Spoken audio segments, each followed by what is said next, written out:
very cold tonight. I have with me here Mr. Sten, Zvorwadza, an activist from Zimbabwe, and there's just been a meeting that took place in Leicester, and Mr. Zvorwadza is here to brief us on what happened at the Leicester meeting. Mr. Zvorwadza, welcome to Leicester. Yeah, welcome. Thank you very much. So can you tell me a bit more about what happened at the Leicester meeting today?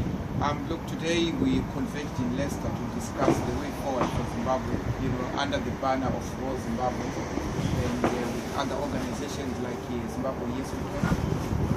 We are basically citizens converging in ideas and mind that people should be working together across political divide to ensure that we address our problems together, demand our problems, and push for the agenda for freedom together is Zimbabweans.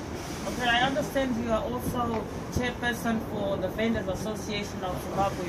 I've just been following the comments and reports on the social media. People have been saying that, oh, he's chairperson for the Vendors Association. He's gone to the UK to source some funds to start up a political party. Is there any substance to this? I'm sure people are allowed to give their own opinions. We're a social movement. We have no intention whatsoever to form a political party, but we will ensure that we educate our members to appreciate basic civic rights, to appreciate basic civic and social economic rights, and that will prepare them to be able to make political decisions, to make personal decisions, and also to make their social and economic decisions.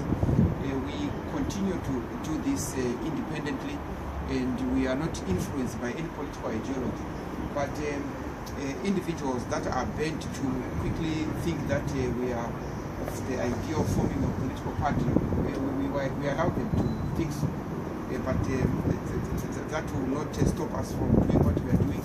And coming to the United Kingdom, it doesn't mean that if you come here, we are seeking funding for any project. We are here to discuss with citizens across the world to agree on the way forward. Yes, we are discussing with citizens across the world to create platforms to ensure that Zimbabwean citizens plug in to the struggle back home.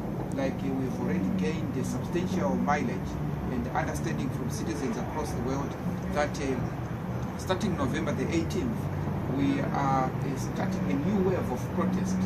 The protest that you see Zimbabwe Free One Day. This initiative is a global initiative by all citizens, across the globe. Nothing more than that. But the push and the ideology behind it is to ensure that we free ourselves, we attain a second true independence, out of the realization of many serious failed policies that the government of Zimbabwe has applied and failed the economy as a whole. Okay, you've made calls for President Robert Mugabe to step down, and there have been a lot of demonstrations. Do you think you're going to continue with these demonstrations, considering the fact that President Robert Mugabe is not leaving and nothing is changing? How long do you think these demonstrations are going to go on for? Look, demonstrations that we are doing presently and the past demonstrations were not meant to remove Robert Mugabe and his government. These were just built up to what we want. We will indeed in the future call for demonstrations that will push Robert Mugabe out. And the current demonstrations are just a build up. As you may be aware that we don't protest to remove a government. We protest to let the government in the world know that we have concerns, we have issues to be addressed. But beyond that, we are surely coming up with methods to ensure that a protest escalates and levels of protest will actually push the government to go if we garner and group sufficient numbers, which we are doing anyway. So one way or the other, the protests will surely yield dividend as regards the removal of this brutal cruel government. Okay, thank you very much. Coming back to Zimbabwe, there is the talk of the use of the bond note, and I'm sure you're one of those who are against the use of the bond note. A lot of people have suggested a lot of things. Have you got any suggestions on what to do if Zimbabwe is not going to use the bond note? Look, in terms of monetary methods or monetary suggestions, look, I may not be competent to suggest any form of currency that Zimbabwe can use, but the bond note is an illegal fraudulent currency or an illegal fraudulent instrument that the government is trying to sneak and steal people's money. We know from economics, a bond note or a bond, a government bond, should have an expiry date, and a government bonds are always sold at a lesser value. Say if you buy a $5 government bond, you can keep it for 6 months and then redeem it give it back to the government and redeem $10 or so after a specific period. And what the government is trying to do is to play with people's minds, to try and think that people do not think. And because the bond note that they introduced has not been accepted. It is not going to work. It is not going to work because a currency can only work when people have confidence in it, and the bond note, people have no confidence whatsoever. Okay, why do you think the government is trying to play with people's minds, and what do they think they want to achieve by doing that? The ZANU-PF-led government is a predatory, thievery, a corrupt government. What they are just trying to do is to put people in a certain mindset. And when they put people in a certain mindset, all they want to do is print this useless toilet paper, dish it out in exchange for money. You send money from the United Kingdom, it lands into a bank or Western Union. They will collect those US dollars and exchange it with bond notes. People will be using bond notes, fictitious money for a time, while they collect real money. They have no methods whatsoever to replace people's money, because if you are aware that back home in Zimbabwe there is no money at all in commercial banks.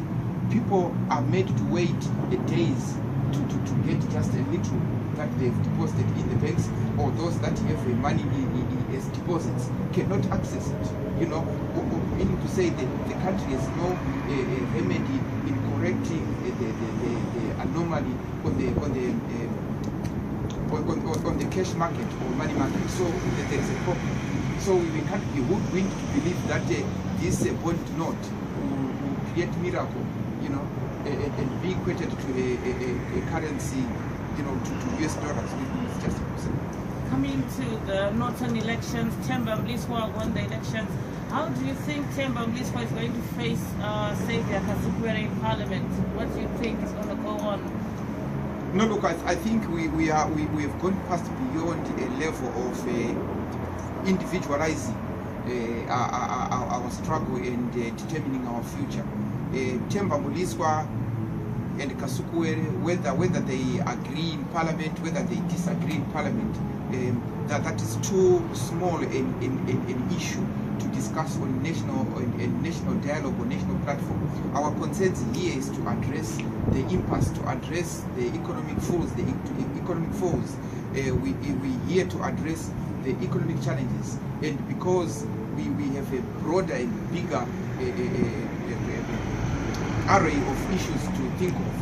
The issue of Themba and Kasukwere is so insignificant to even discuss, because whatever outcome is going to take place in either Parliament or wherever they meet, it's not going to add value to the basic struggle for freedom in Zimbabwe. Okay, in the next 2 years, where do you see yourself? Look, in the next 2 years, for as long as the ZANU-PF-led government is in place, look, I'll just be fighting for my freedom, fighting for the generations to come. And I hope in 2 years we would have achieved a lot in trying to ensure that the government of Zimbabwe goes. But as we also prepare to have it going, we should also plan around having a soft landing for Zimbabwe, because our present government, wants a fight, wants war. They want violence. So in 2 years, I hope we should have achieved a soft landing for the government of Zimbabwe, or safe landing for the people of Zimbabwe. Okay. Do you have any other planned meetings during the United Kingdom, or the Leicester one is the last one? I think the Leicester one is the last one. I no longer have any planned meeting, but I'm sure, you know, anything can crop up between now and the time I return. I will attend to those. And what we are encouraging citizens of Zimbabwe is to unite together against the common cause of fighting this dictatorship, you know. And we should be proud as Zimbabweans that there is a wave of unique activism that is taking place. Social movements have taken and gone above the bar to demand their rights, you know, to fight for injustices, you know, fight for poverty, and to demand the government to deliver, you know, in services, and fight corruption. You know, we have a new wave of individuals in Zimbabwe that have seen that to play within political ideology will possibly not solve it. But I can assure you, time comes we'll be able to endorse a political formation, or to endorse a political ideology if time comes. But as a social movement, we are clear that we are political.